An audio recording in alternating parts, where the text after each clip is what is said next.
Late A matrix काय रे 1 2 3 4 काय सांगितलंय suitable transformation to convert it into upper triangular matrix. काय रे याच्यात काहीतरी आपण काय ट्रान्सफॉर्मेशन म्हणजेच काय एकतर रो ट्रान्सफॉर्मेशन असेल किंवा कॉलम ट्रान्सफॉर्मेशन त्याचा युज करून आपल्याला काय करायचं रे अप्पर ट्रँग्युलर मॅट्रिक्स तयार करायचा. मित्रांनो आता हा 2x2 मॅट्रिक्स आहे.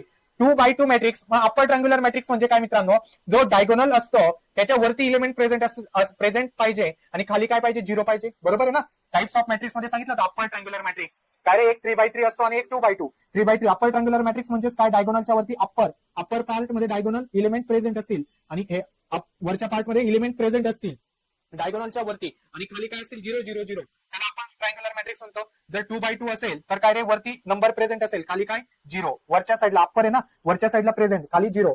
मग आता इथे मित्रांनो बघा याला अप्पर ट्रँग्युलर मॅट्रिक्स कन्वर्ट करायचंय. मग आपल्याला इथं काय रे इथं 0 आणायचं आहे कुठे इथं तरच तो अप्पर कन्वर्ट होईल ना. मग आता इथं 0 येण्यासाठी काय करावं लागेल बघा मित्रांनो एक तर रोचा युज करा किंवा कॉलमचा. ओके आता इथं रोचा युज करावा लागेल कारण हा याच्यात आहे ना इथं. मग हा काय रे R2 बरोबर आहे. R2 ला आपल्याला चेंज करायचंय काय रे ज्याला चेंज करायचं त्याला आधी लिहायचं. चला काय आता इथे 3 आहे 0 येण्यासाठी काय करावं लागेल 3 3 0 होतात ना 3 3 गेले 0. मग इथं 1 आहे मग 3 ने मल्टिप्लाय केलं तर 3 येऊन जाईल म्हणजेच काय रे R2 मायनस 3R1 करावं लागेल. बघा 3 3 गेले 0 3R1 ना R1 किती इथं 1 याच्यासाठी R1 किती 1 1 इंटू 3 3 3 मायनस 3 0 इथं R2 च्या इथे 0 आणायचा का. ज्याला चेंज करायचं त्याला लेफ्ट हँड साईडला लिहायचा. R म्हणजे काय रे चेंज ज्याला चेंज करायचा तो आधी लिहायचा R2 मायनस 3R1. नवीन मॅट्रिक्स राहील A' इज इक्वल टू किंवा तो ए जरी लिहिला जसाच्या तसा तरी काही फरक नाही. ओके आता R2 चेंज होणार आहे म्हणजे R1 जसाच्या तसा.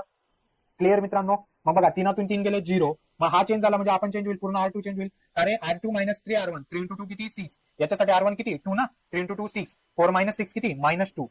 हा झाला का अप्पर ट्रँग्युलर मॅट्रिक्स. यस बघा आहे का वरती इलिमेंट प्रेझेंट आणि खाली 0 डायगोनलच्या. कळालं.